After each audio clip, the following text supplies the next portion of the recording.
Hi all! Everything in my video is pulled from the public domain, and I am using them under the Fair Use, Fair Dealings guidelines. Everything I say is my own opinion. You should look into this information for yourselves, but I'm pretty sure I'm right. Hi guys! Well, oh my goodness, hasn't this been an interesting day? Lots of information coming out. We have a lot to cover. You know me, I have to do all the royals. So we have a little bit of information this morning about Sophie. We have some information about the Clooneys. We have some other info, and then we're going to get into the meat. And it's good. Really good. Let's go. To begin with, we have Explore Your Archives Day 7. Did you guys know that Queen Victoria was fluent in French? So on October 1st, 1835, she wrote of her fondness for her Aunt Louisa in French in her diary. In my dreams, I could speak French. All right, moving on. Next up, King Charles will be crowned with St. Edward's crown during the coronation at Westminster Abbey on May 6, 2023. The crown was actually made for King Charles II in 1661. Next up, George Clooney and his wife went to the 45th Kennedy Honors in Washington, D.C. And Amal was looking gorgeous in her silver dress. This was a massive A-lister event. This is Julia Roberts, and I don't know if you can see that, but on her dress are all pictures of George Clooney. She probably had that made special. She was there with her husband, Danny Moder. I believe that's Matt Damon and his wife. They met in a bar. That gives you hope. That's Bono, I believe, and his wife. And who's 62 now, and his band was one of the night's honorees. That is another member of the band. And by the way, notice the rainbow things they have around their necks. That's David Evans. But yeah, there's the whole band together. I love the rainbow bands around their necks, what they're standing up for. You have comedian Cohen and his wife, Miss Fisher. You have Katie Couric. I love the pink. Looks really nice on her. West Side Story's Ariana DeBose. Next up after that, you have Sheryl Crow. I think she looks lovely. You don't see her much out anymore. You have Garth Brooks and his wife, Trisha Yearwood, looking very nice. You have LL Cool looking very dapper there. And of course you have Gladys Knight. Doesn't she look lovely for her age? Lots of people, lots more, but there's too many to cover. So then here comes Jill Biden and Joe Biden. I like her dress. She was very pretty in the dress. All the guests were escorted in by military personnel, by the way. There's Sean Penn. The men had women and the women had men, and they were all escorted in. Couldn't help but notice this was a massive A-lister event and some people weren't there. All right, next up, Sophie appeared at Georgetown University to get an award from Hillary Clinton. I didn't even know she was in the United States. She's flopping back and forth. Love it. She looked amazing. And she was next to the First Lady of Ukraine. Yes, go Sophie. So to start with, Harry and Meghan's second trailer dropped, and it's being ripped apart, and we're going to get to that in just a minute. The main thing is they're saying now that they never wanted privacy. They just wanted control. But if you're in the public eye, you don't have control. That's just not the way it works. But as you can see from these things they put out, they wish to live a more independent life, away from the glare. Here's something that Harry said back before he even met Meghan. Listen to this. Everyone has a right to their privacy, and a lot of the members of the public get it. But sadly, in some areas, there is this sort of incessant need to find out every little bit of detail about what goes on behind the scenes. It's unnecessary. The private life has to be private. Obviously, that mantra didn't stick very long, did it now? So, okay. So we know that they're putting out this documentary and they started dropping trailers, and almost immediately people began to realize this isn't working. How can you be trusted to stop misinformation if you're putting it out yourself? So first of all, as you can see, the Netflix trailer on YouTube is getting a lot of hate. People don't like it. Even people who work for Netflix came out because everybody knows what the timing was all about. But like Christina, I don't know how you say her last name, she's a former UN climate chief who chairs the Earthshot board and also sits on the Netflix advisory group, said that she was very disappointed. A lot of people were really upset at this very obvious attempt to grab attention. So let's take a look at some of the photos used in the first trailer that dropped. The first picture was Prince Harry. He looks so upset. Get away from my wife. Back up. But then when you uncrop the photo, you see this photo is years and years old, and that's him with Chelsea Davy. Then we all noticed this picture that was taken of Catherine looking really stern in the front row and Meghan sitting behind her. And everybody went, wait a minute. We all remember when they were there at the Commonwealth Service. Meghan could have chosen any one of these photos where clearly she has a very warm relationship at that time with Catherine. But no, she tried to portray Catherine as a horrible person. Well, now look at this photo. But then you look into it and realize it's from 1938. It's children that were welcoming Queen Mary, wife of King George V, to open an extension at the town hall in Brixton, London. Then they used this photo, which makes it look like the paparazzi's hounding them, only to find out that that photo was taken 5 to 6 years before they met at the Harry Potter film premiere in 2011. It's a stock photo. Yeah, it's not real. Oh my goodness. Then the next photo they showed was this one. Now, we'd always heard that they were taking pictures behind the scene, that Meghan had to be escorted around because she was caught taking photos. This just lends credibility. They were told no. They brought the photographers anyway. I bet we're going to see a bunch more. Then this photo showed up of Meghan crying and Harry looking absolutely exasperated.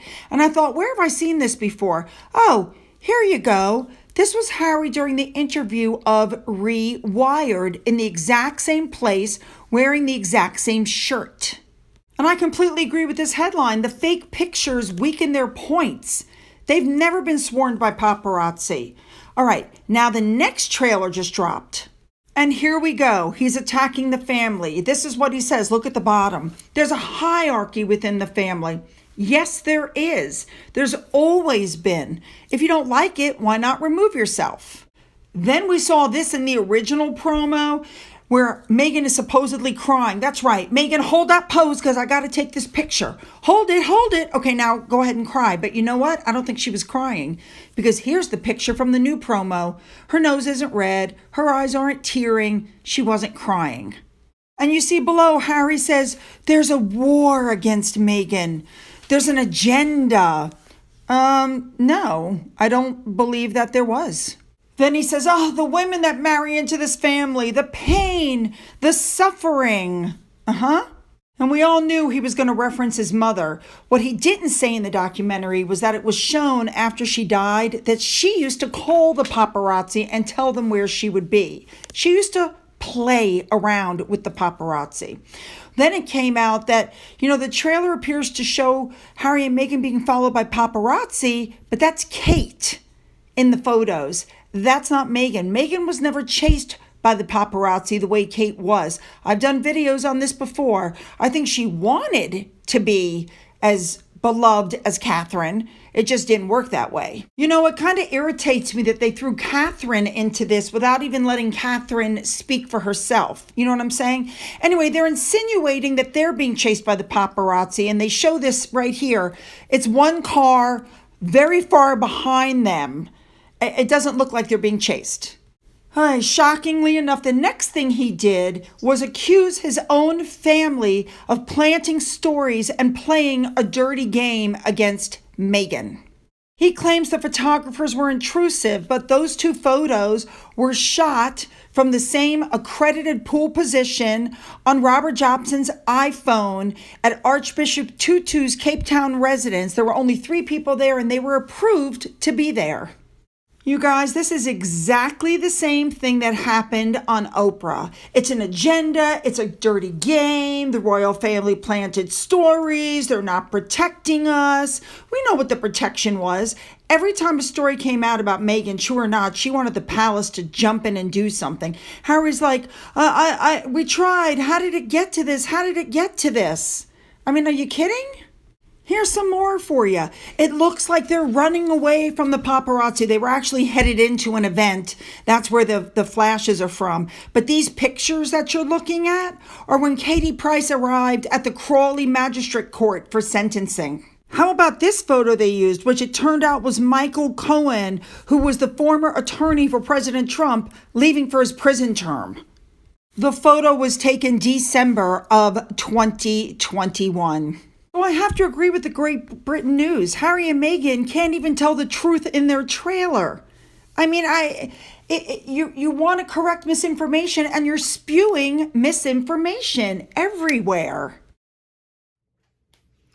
So Harry said, what happened? Well, that's actually very simple to answer. First, you had Meghan giving speeches like the one she gave on tour where she said she did work study for her college, only to have her dad come up with the receipts proving that he paid. She lied. Or the statements that she makes all the time that are plagiarized, clearly plagiarized. She doesn't give credit. Or when she gave that speech at the UN years ago and she said, I got a standing ovation and I realized this is where I need to be. Except that event was taped. There was no standing ovation. Another lie. The constant lies, the constant plagiarism, people began to go, something's not right here. That's what happened. But I have to tell you, one of the biggest behaviors that pissed people off, made people angry, was her actions towards her dad and her sister. She lied about her sister when her sister changed names. She lied on the Oprah show. I think she's like a narcissistic, constant liar. So you want to know what went wrong? That's what went wrong. Your wife doesn't know the truth from fantasy. And I think she thinks that she's just going to say whatever she wants and nobody's going to double check behind her. And she's been proven time and time again to be a liar. But then again, Harry, so have you. So as I said before, it's not that they wanted privacy, they wanted complete control. They wanted to control all the narratives that were out there. So Harry goes on the Dax Shepard show and starts talking about how the First Amendment is bonkers. But it's the First Amendment that allowed him to go on the Oprah show and spew all those lies. Let's talk about that Oprah show. ITV had to remove headlines that were doctored. But CBS refused, and Harry didn't ask them to do it. So it was completely inaccurate what they flashed up on the screen. Then Harry's talking about therapy, and it was Meghan who got him into therapy. But that's a lie. It's been well documented that it was William who put him in therapy, not Meghan. And Harry quietly behind the scenes tried to get his IPP status and security back. And when the story broke, he said, well, I offered to pay for my security. And the Home Office immediately came out and said, that's a lie. So he lied. Do I need to remind people about finding freedom? Harry and Meghan both swore in court documents they had nothing to do with that book, only to find out that they both lied. And they lied to a court of law. Harry sent out this thing. We have to make it look like we had nothing to do with it. Misinformation. How about the lies that they put out using Omid Scobie? Here's one. The couple are not taking part in any reality shows.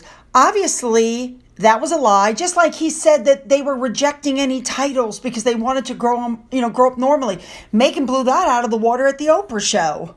They even tried to control what media. They were only going to work with grassroots media. Yeah, that didn't last very long at all, did it? Because they realized they were getting absolutely no coverage. Then they did an about face. Now, the other problem that they have is the sheer hypocrisy.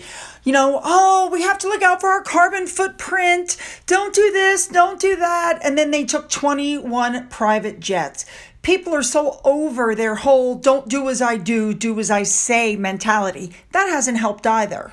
And now Christopher Bouzy has finally come out essentially and said, I'm in the docuseries. Now, he wouldn't be in the docuseries if he had not been working for Harry and Meghan this whole time. So how did that happen? How did he get in there? Let's take a step back for just a second. For those of you who might have been living under a rock and don't know, this is the gentleman who's been harassing and doxing people on Twitter, including me. Now, I'm going to put in the description box above my original video called It's So Bouzy, a link. Then the link to the video showing where he doxed me and released my autistic son's information, all kinds of nasty, nasty things. We knew he wasn't doing it just out of the goodness of his heart. So where did he come from? Well, watch this video. Just a month ago, a report by Bot Sentinel, a company that analyzes tweets, found that a very small number of anti-Meghan and Harry accounts were responsible for a huge percentage of the hateful content about you on Twitter. No, I'm not on social media. We're not on social media. Now that's a lie, and I'm gonna tell you that's a lie, why that's a lie in just a minute. But let's move on. So the next thing that happens is Harry begins to quote all the information given to him by Christopher Bouzy. Listen to this.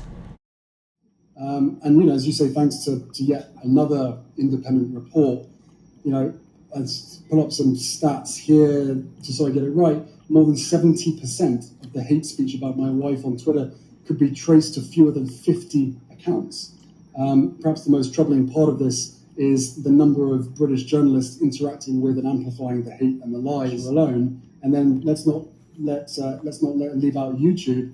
YouTube, in one report alone, more than, I think, 70% of videos were in violation of YouTube's own policies on misinformation. And worse, they came to the users via the recommendation tool within YouTube's own algorithm versus anything that the user was actually searching for. So there's Christopher Bouzy, who we know has no background or education, and we know that he got in with Twitter and he got in with YouTube because of Harry and Meghan, because Harry was friends with Jack Dorsey and he was friends with, what is her name? She's head of YouTube.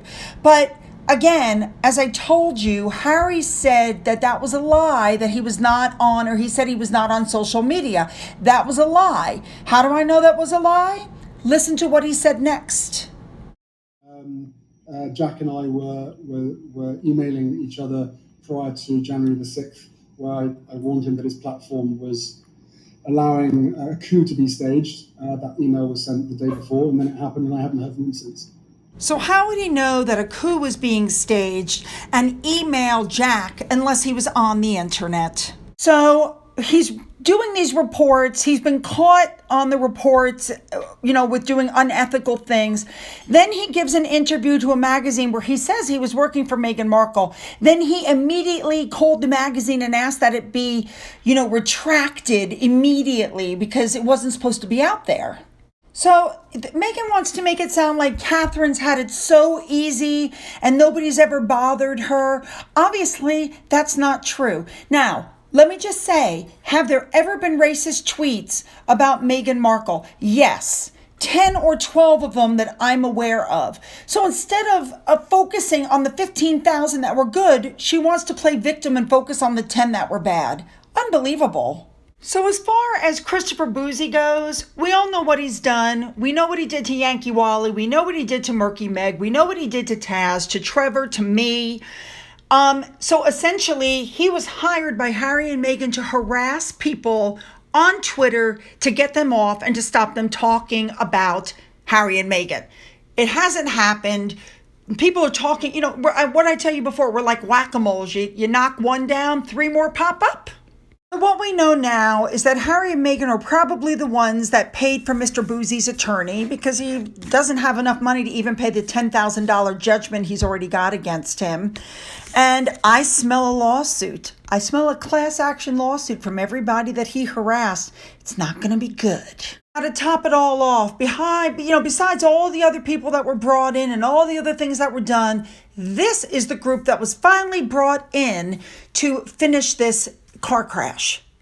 And then, of course, you have, after all of that, you have Samantha Markle's comments that she thought she was watching a Neil Sedaka style music video. These two never stop whining. First, we had the interview in 2019 when they were on tour. Then we had the Dax Shepard show. Then we had the Oprah interview. Then we had the Me You Can't See. How many times do we have to hear the same story over and over?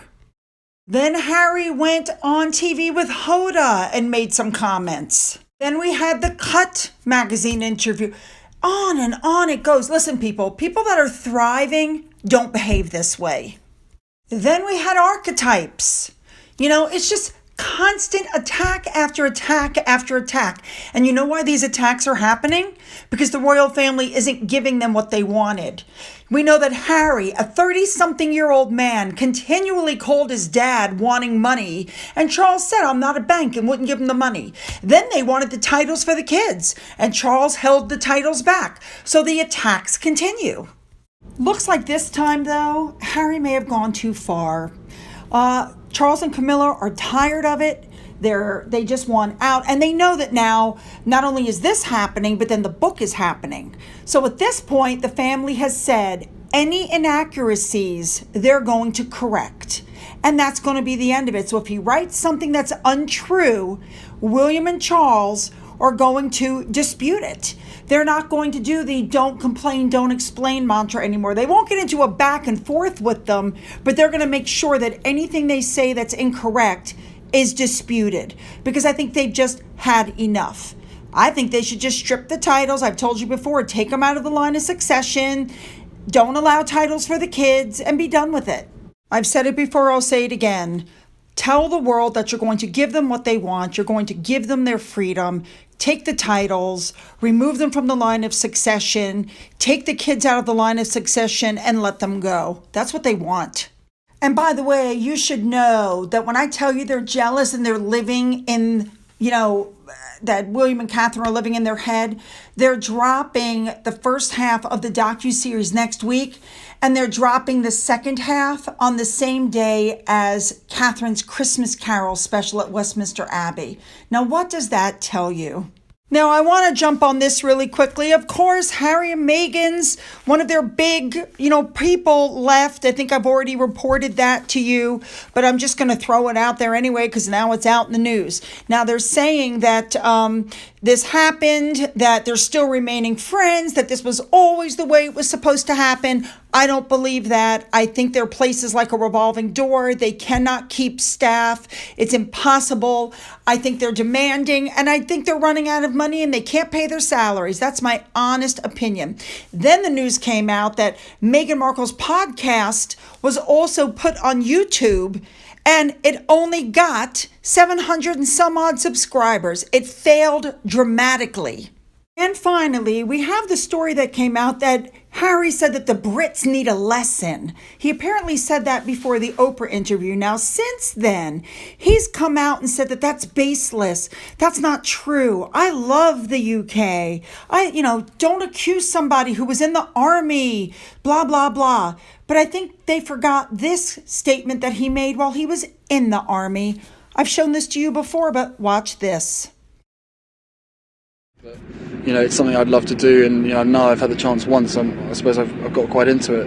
And at the end of the day, if you join the army, you expect to go on operations. I don't want to sit around at Windsor because I just generally don't like England that much. So, go up into the description box. The links are there. Watch those videos. It'll give you a really good idea of what the heck has been going on with Christopher Bouzy, as far as what's been going on with me before he started picking on LawTube. All right, and we're ending with this picture because how many times have I told you guys that for whatever reason, Meghan Markle insists on keeping her shirt unbuttoned so you can see her bra and cleavage. She has done it in Zoom calls. She's done it. I don't know why she does that. It's tacky. Button your freaking shirt up, okay? All right, you guys, don't forget to check on those links up in the description box so you can get a full feel of what went on, okay? Don't forget to leave those comments below. Don't forget to hit the subscribe button and the bell to be notified of uploads and lives. Don't forget you can follow me on Twitter, Getter, Rumble. You can email me. For those of you who've donated to my coffee fund and through the thanks button, thank you so much. And as always, you guys, have a great day.